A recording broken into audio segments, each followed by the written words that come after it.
Se os computadores sonharem, o que é que resta aos humanos?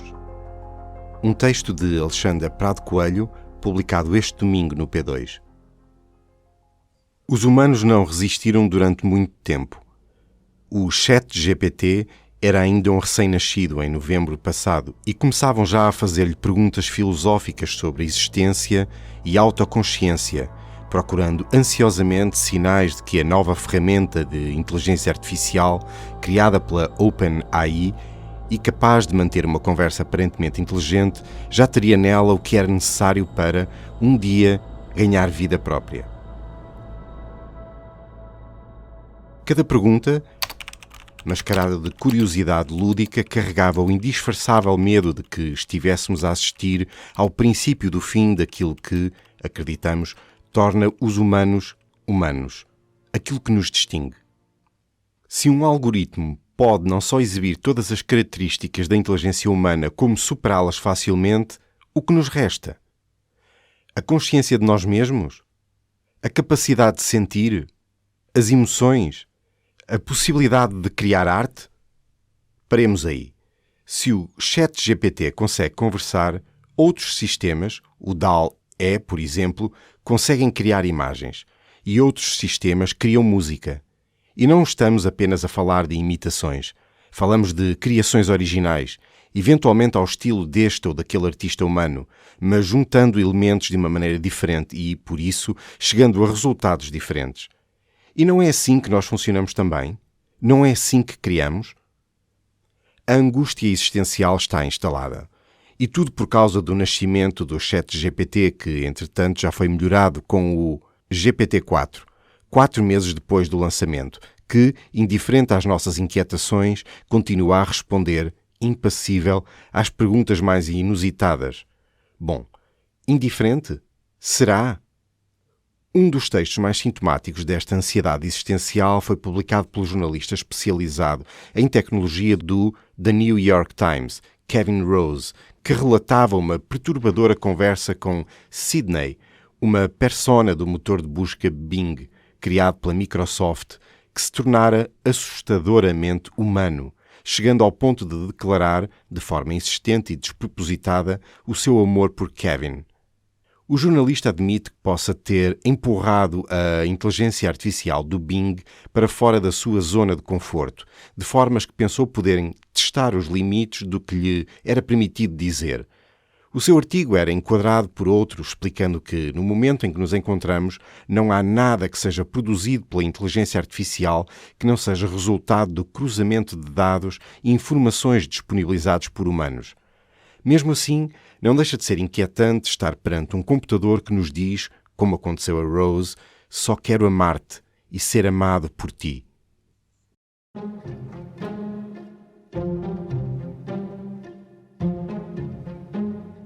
Rumo ao conhecimento puro?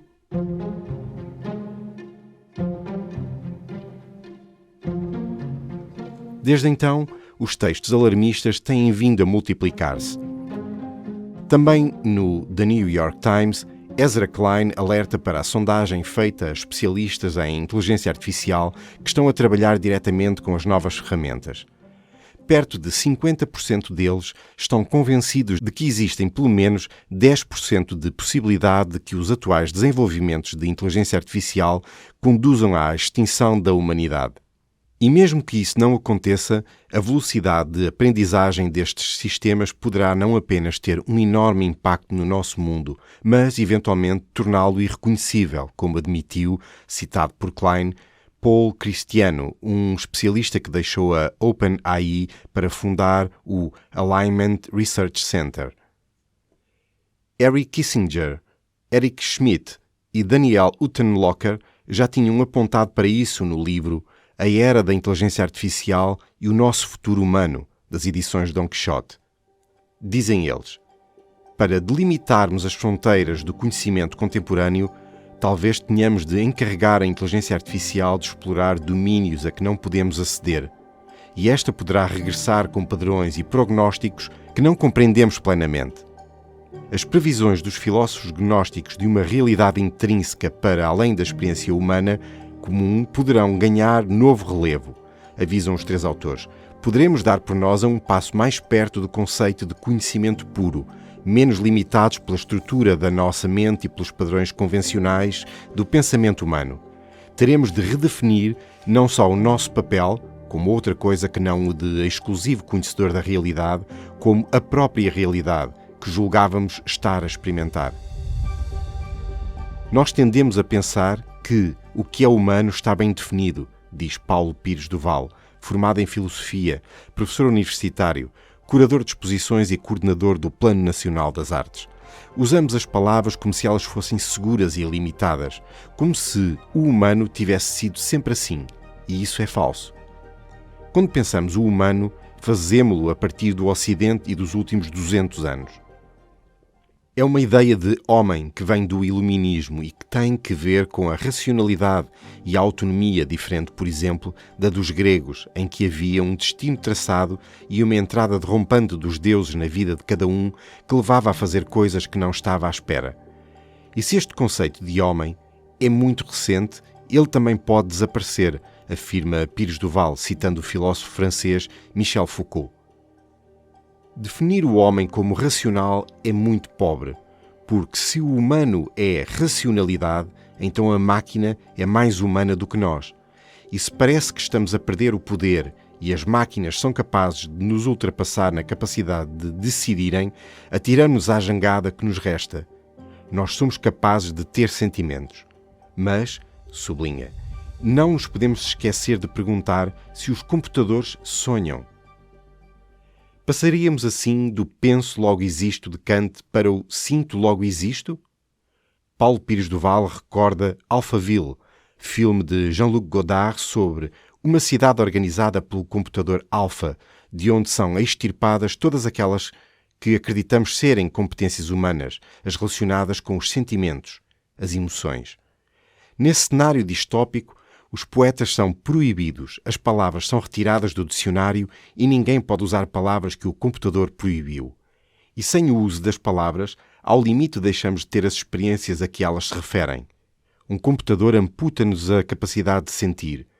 Logo, de existir? Inteligência assistida. Até que ponto é que as realizações de ferramentas como o ChatGPT não revelam que há algo de mecânico, maquinal e algorítmico na própria inteligência humana? Interroga-se por seu lado o filósofo André Barata, autor de O Desligamento do Mundo e a Questão do Humano. Até que ponto não temos de desmistificar um bocadinho a maneira endeusada como representamos a inteligência humana? Até agora, aquilo que assistimos no campo da inteligência artificial são avanços que levam a uma espécie de alienação dos poderes subjetivos de que dispomos, como o da memória, o da atenção ou o do cálculo, diz André Barata.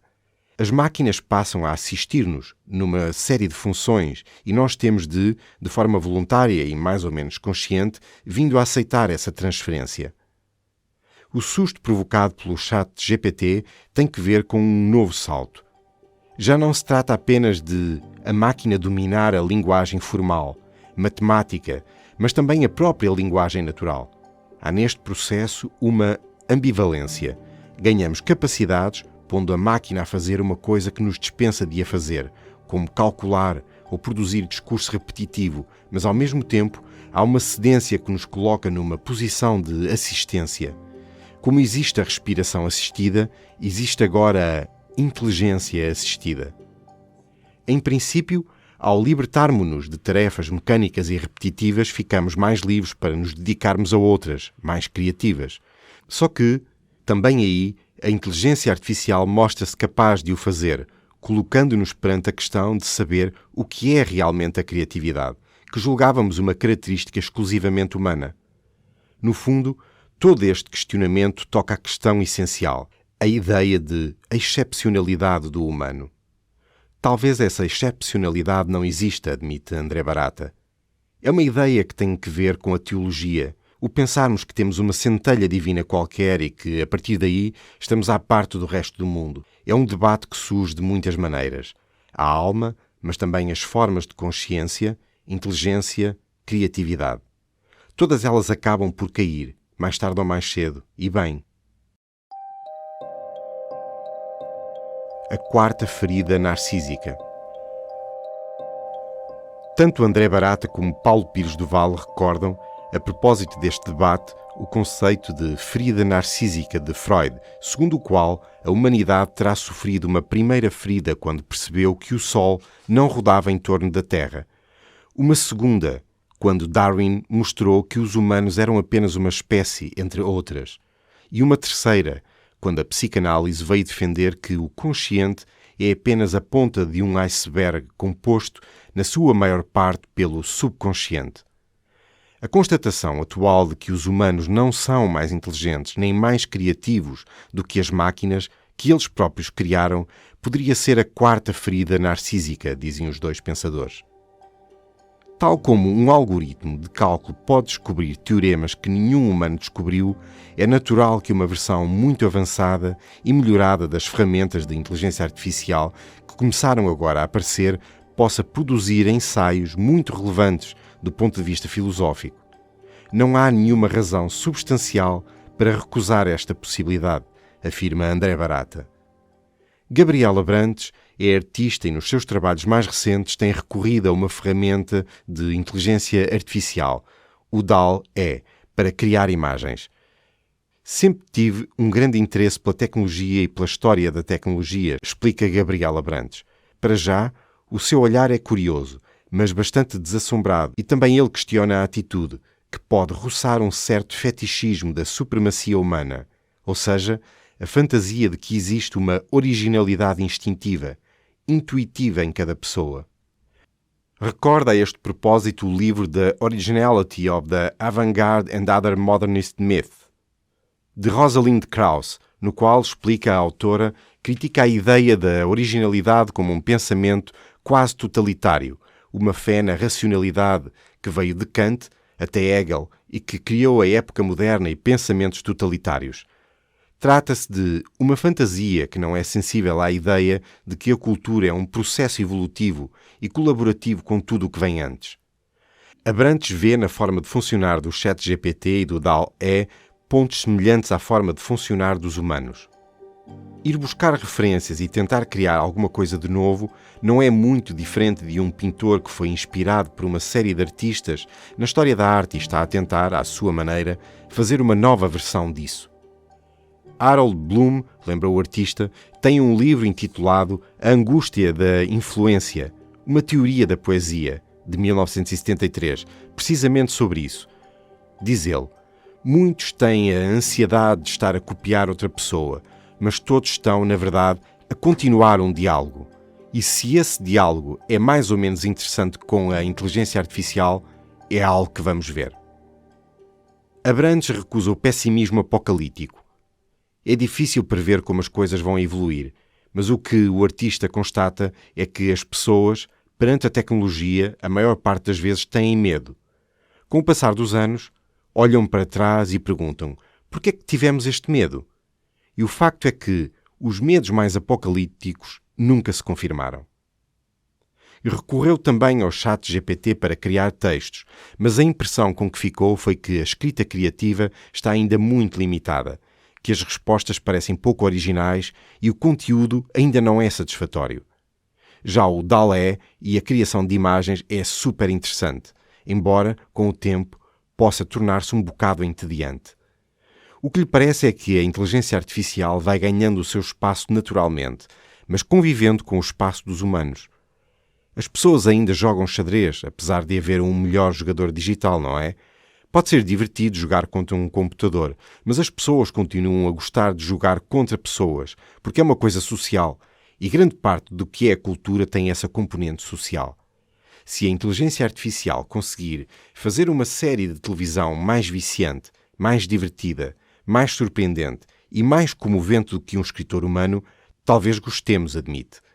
É curioso, por exemplo, que, num diálogo com o ChatGPT, este tente continuar uma conversa lógica, sem dizer que fez um erro, mas talvez isso seja porque, estatisticamente, na base de dados que o treinou, não existem muitos textos em que se diga tem razão, o que eu disse há pouco não é verdade, por isso ele nunca diz que estava a mentir ou que os dados estão incorretos. o que, no fundo, será apenas a reprodução de um defeito humano.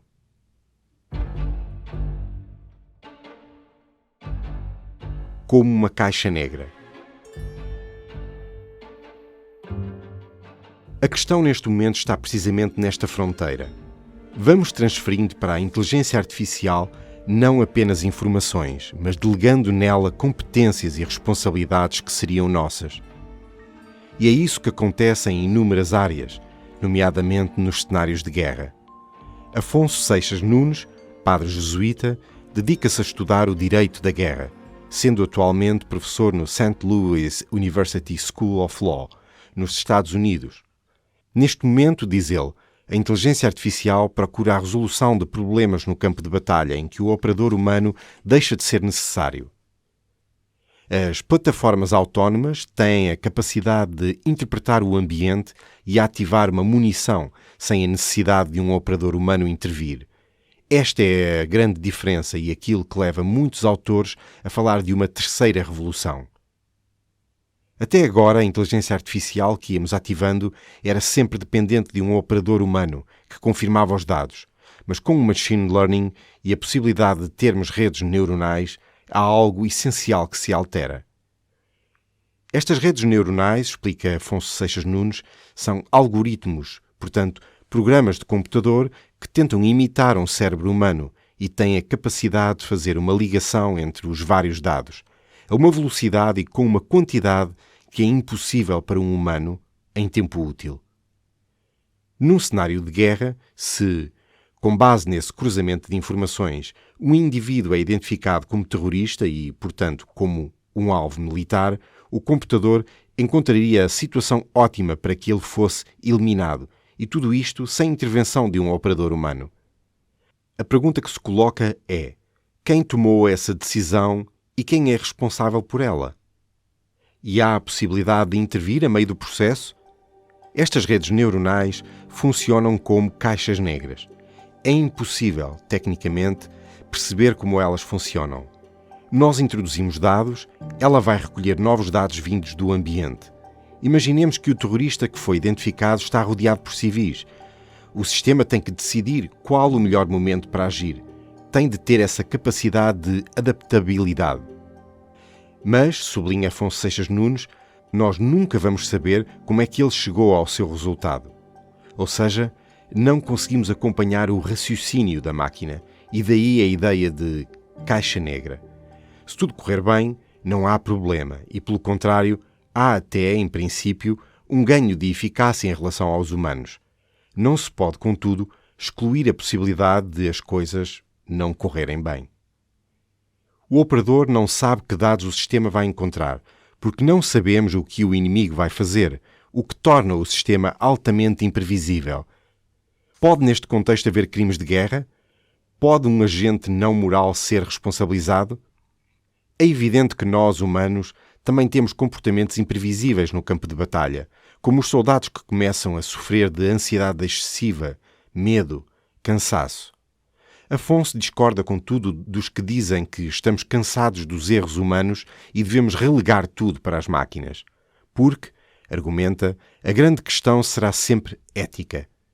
Queremos ou não sistemas que têm o poder de usar força letal sem a intervenção de um operador humano? André Barata levanta a mesma questão.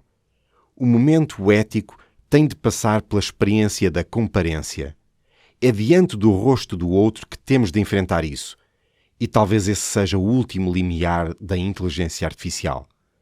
Estamos aqui no campo das emoções, aquele ao qual, teoricamente, a inteligência artificial não pode aceder. Ou pode? O filósofo está convencido de que, mais cedo ou mais tarde, vamos ter inteligência artificial com respostas emocionais. No início, simuladas. Mas qual a diferença entre o simulado e o genuíno? É uma questão de percepção. Nós vemos comportamento. Eu não acedo à experiência direta do outro.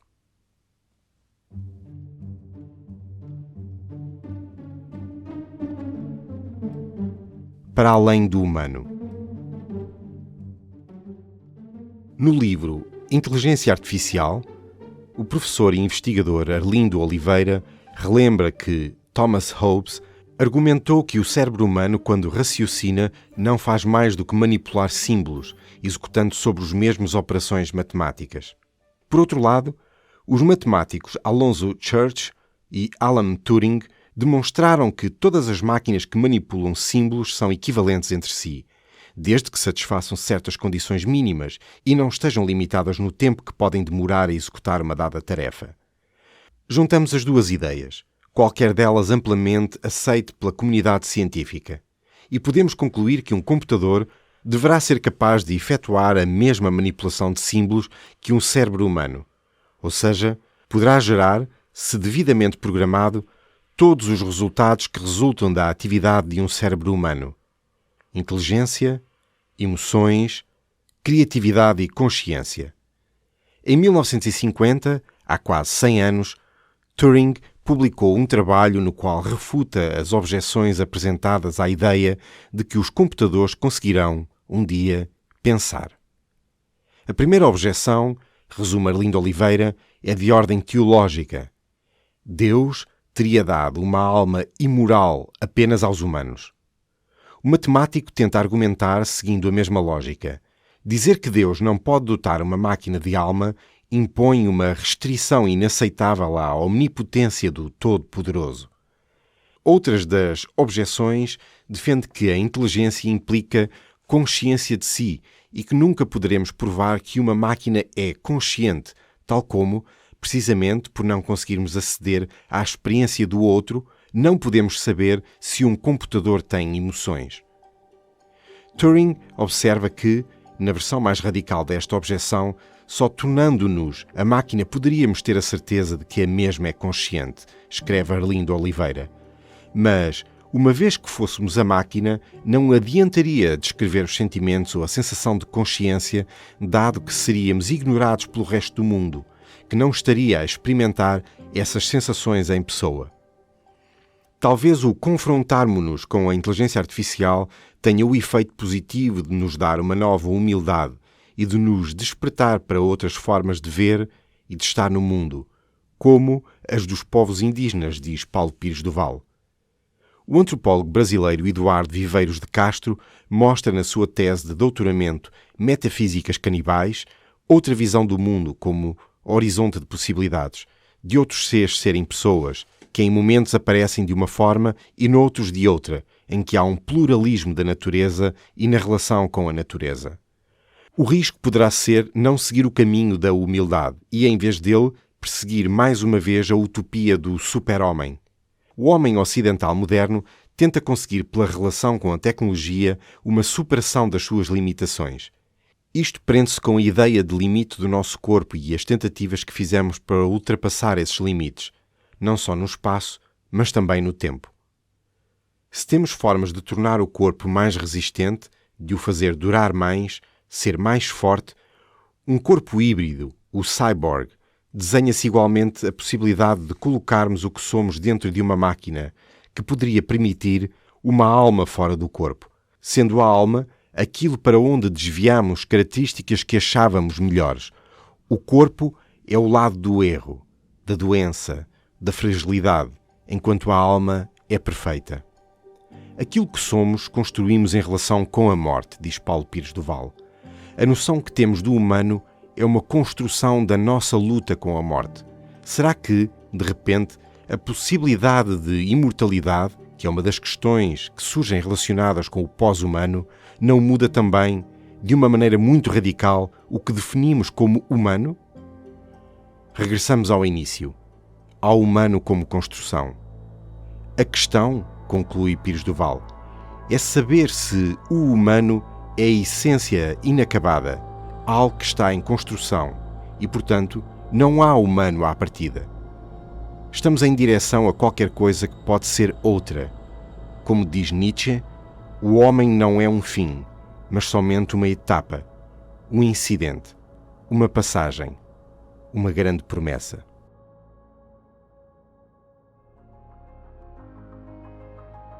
Se os computadores sonharem, o que é que resta aos humanos? Um texto lido por Sérgio Gomes e editado por Ana Zayara Coelho.